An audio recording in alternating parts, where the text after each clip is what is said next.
they'd buy a home, either they tore it down and rebuilt a custom home, or they completely gutted the inside of the home, added some features to it, added more modern stuff to it, and it was like a new home in an established area. Y'all are sort of starting to see that, or you've got a job sort of like that, don't you? Yeah, you know, you've got certain areas down here that people want to be. You want to be, you have those canal lots. Hey everybody, I'm David with Bolivar Live, and you know, I'm here with Landon with Prestige Custom Builders, and we always talk about new homes. We've talked a little bit about remodels, but Beth and I did a show the other day, and I brought it up to Landon and wanted to get his feedback because with home prices going down, I remember when it happened in Houston in Meyerland, people would go out, they'd buy a home, either they tore it down and rebuilt a custom home, or they completely gutted the inside of the home, added some features to it, added more modern stuff to it, and it was like a new home in an established area. Y'all are sort of starting to see that, or you've got a job sort of like that, don't you? Yeah, you know, you've got certain areas down here that people want to be. You want to be, if you have those canal lots, you know, Konakai, you've got waterways, a couple other areas that have some canal lots. Those lots are built out. I mean, the property's not available anymore, right? And so to get on one of those canals, you're going to have to buy an older home. And, you know, you're going to have that ability to go back in there and kind of remodel slash add on, you know, gut, whatever you want to call it, or whatever you want to do to it, really. You have that ability to do that. You even go back into, you know, some of these subdivisions that are popular, Sandpiper, Holiday, Driftwood, you know, Sandy Shores.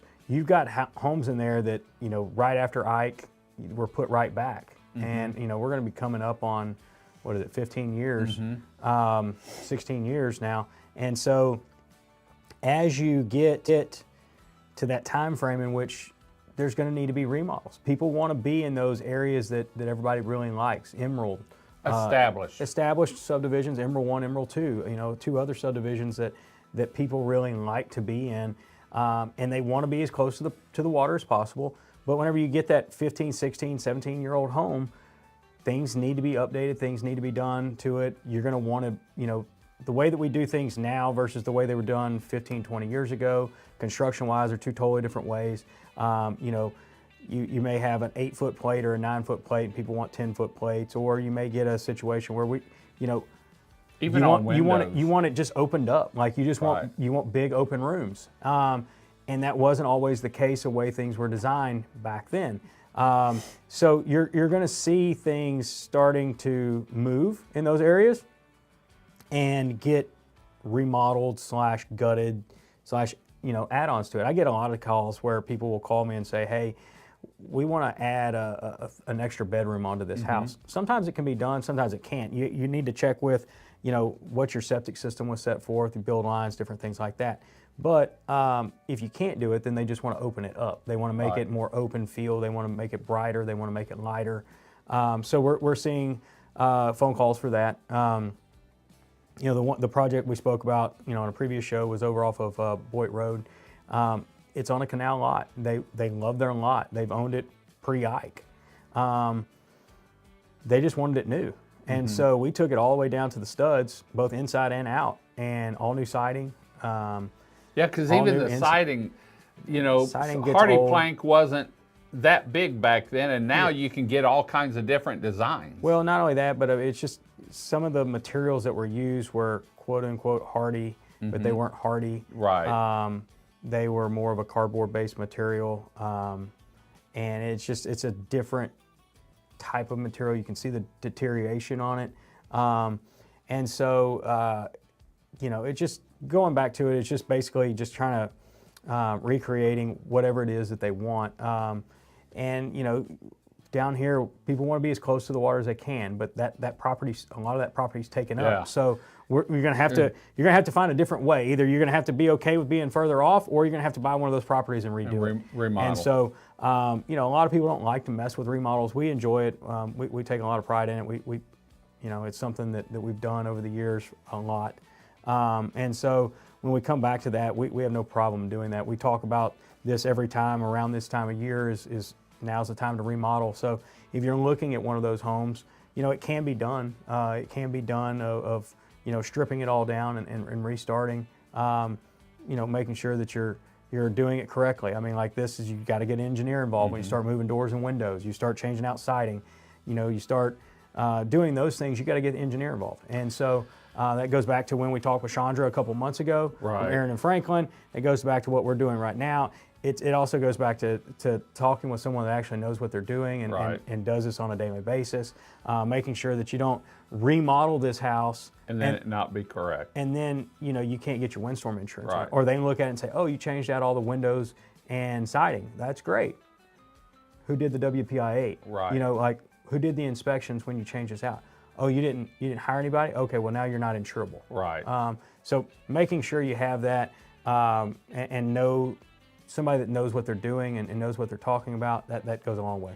So if a person's out looking for a home and they find a home, or they find a location they like and they find a home, it's really better maybe to contact you and say, hey, we're thinking about doing this, or is it better to get the home and you have to work around what's possible? Well, it's one of those deals. If everyone that was looking at a home called me to see whether or not you wouldn't have any time. You know, it's one of those deals. I can generalize, tell you something, but I'm not going to go over there and give you a scope of work or a bid out on something that you don't even own. Not to mention the fact that, you know, I don't want to go dig in somebody else's home either. You know, that's just not right to them. So the way that I normally work that situation is like, look, if you own the home, I'll come take a look at it. If you want just a generalized idea of what something may cost, tell me what it is you're looking to do. I can give you a generalized cost. And then once we do that, we'll do like a PSA, you know, personal service agreement of okay, if we're going to advise you through all these steps, we're going to sign a contract saying that we're going to do this. You know, we'll sign that. We'll talk about the scope in which we'll work within, and then, you know, if we need to get a draftsman out here, we'll get a draftsman. If we need to get, you know, a designer out here, we'll get a designer. We've got multiple of those that we work with and kind of go from there. But, you know, if you hire a local realtor, you know, they should be able to tell you who to call, who you need to work with, who you don't need to work with. You know, and like I said, I don't have a problem giving someone a generalized number. It's kind of like a generalized price when somebody calls in for a new house. But to tell you how much something's going to cost, we're going to need a blueprint and things like that. You're going to have to dive in just like a new home. And understand that, you know, when you open up these walls, you don't know what's behind it. Either do I, does the homeowner. You never know. It's a remodel. That's the crazy thing about a remodel is you never know what's going to be hidden behind there. So we'll find out when we take it down. Hopefully a pot of gold. Well, for more information on Prestige or to contact them, go to their website.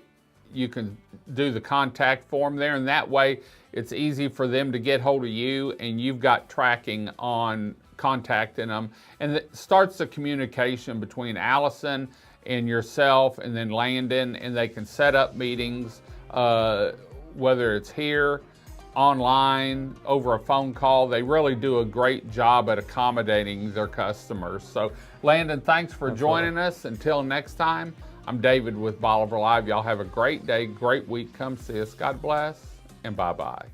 Video equipment is sponsored by Crystal Beach Decor and More, located at 1959 Highway 87 in Crystal Beach, Texas, and Beachy Beatnik Boutique and Jewelry, located at 970 Surfside and Highway 87 in Crystal Beach, Texas.